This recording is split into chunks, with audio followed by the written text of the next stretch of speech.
Clip number 733۔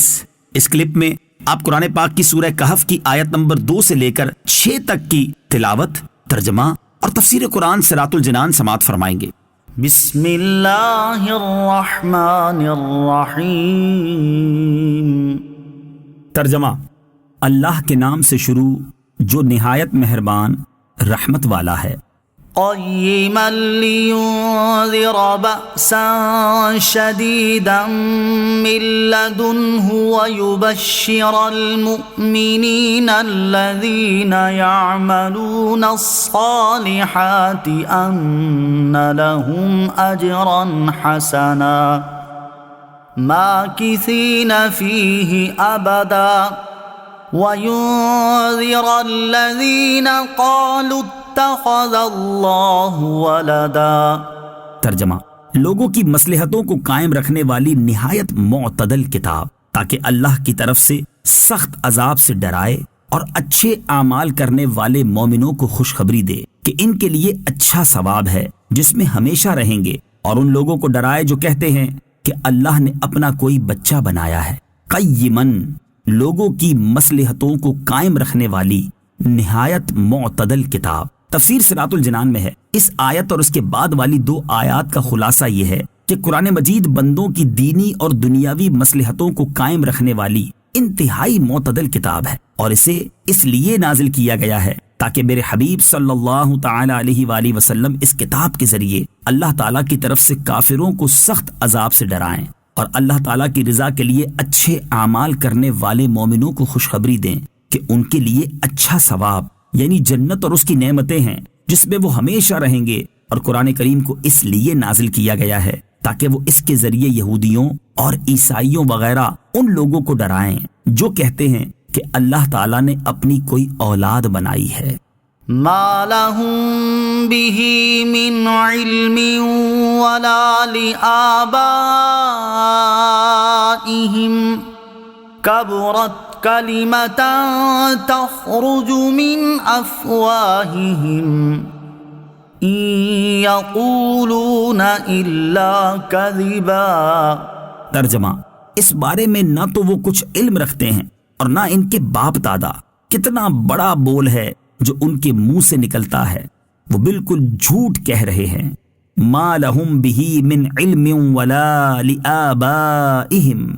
اس بارے میں نہ تو وہ کچھ علم رکھتے ہیں اور نہ ان کے باپ دادا۔ تفسیر صراط الجنان میں ہے۔ ارشاد فرمایا کہ اللہ تعالیٰ نے اپنا کوئی بچہ بنایا ہے، اس بارے میں نہ تو وہ کچھ علم رکھتے ہیں اور نہ ان کے باپ دادا جن کی وہ اس عقیدے میں پیروی کر رہے ہیں، یعنی علم اس بات کا تقاضا ہی نہیں کرتا کہ اللہ تعالیٰ اپنی کوئی اولاد بنائے، کیونکہ اللہ تعالیٰ کے لیے بچے کا ہونا فی نفس ہی محال ہے، اور انہوں نے یہ بات ان چیزوں میں غور و فکر کے بغیر محض جہالت کی وجہ سے کہی ہے جو اللہ تعالیٰ کے لیے ہو سکتی ہیں اور جو اللہ تعالیٰ کے لیے محال ہیں۔ اللہ تعالیٰ کے لیے بچہ ہونا کتنا بڑا بول ہے جو ان کے منہ سے نکلتا ہے۔ وہ لوگ اللہ تعالیٰ کی شان میں بالکل جھوٹ کہہ رہے ہیں اور اس بات کے سچ ہونے کا امکان تک بھی نہیں ہے۔ فَلَعَلَّكَ بَاخِعٌ نَفْسَكَ عَلَىٰ آثَارِهِمْ إِن لَّمْ يُؤْمِنُوا بِهَٰذَا الْحَدِيثِ أَسَفًا۔ ترجمہ: اگر وہ اس بات پر ایمان نہ لائیں تو ہو سکتا ہے کہ تم ان کے پیچھے غم کے مارے اپنی جان کو ختم کر دو۔ علی آثارہم، ان کے پیچھے۔ تفسیر صراط الجنان میں ہے۔ نبی کریم صلی اللہ تعالی علیہ وآلہ وسلم چونکہ کفار کے ایمان نہ لانے پر نہایت رنجیدہ رہتے تھے اور اس کے لیے بہت زیادہ کوشش کرتے تھے، اس پر اس آیت میں نبی کریم صلی اللہ تعالی علیہ وآلہ وسلم کے قلب مبارک کی تسلی فرمائی گئی ہے کہ آپ ان بے ایمانوں کے ایمان سے محروم رہنے پر اس قدر رنج و غم نہ کیجیے اور اپنی جان پاک کو اس غم سے ہلاکت میں نہ ڈالیے کہ وہ قرآن پاک پر ایمان نہیں لاتے۔ تاجدار رسالت صلی اللہ تعالی علیہ وسلم کا جذبہ تبلیغ۔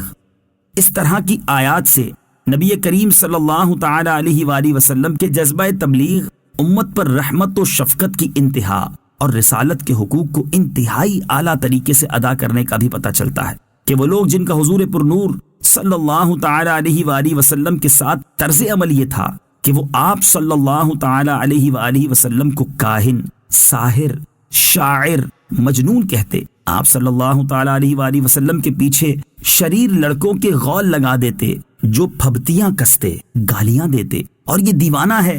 دیوانہ ہے کا شور مچا کر پتھر پھینکتے،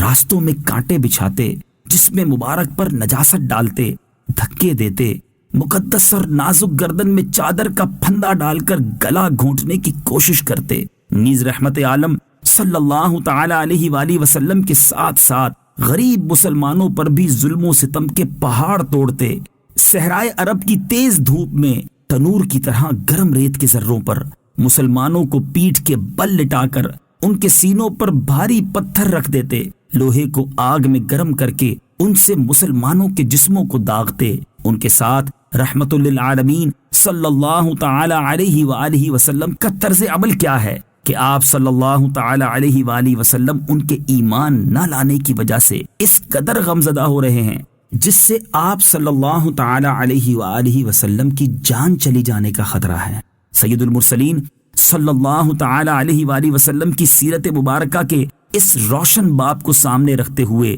ہر مسلمان کو چاہیے کہ وہ اپنی حالت پر غور کرے کہ کیا فی زمانہ مسلمانوں کی بے راہ روی، اسلامی احکام پر عمل سے دوری، یہودیوں، عیسائیوں اور دیگر کافروں کے طور طریقے اور رسم و رواج کی پیروی اور مسلمانوں میں پھیلی فحاشی و عریانی دیکھ کر اس نے ان کی اصلاح کی کتنی کوشش کی، اور ان کے یہ حالات دیکھ کر اسے کتنا دکھ، افسوس اور رنج و غم ہوا۔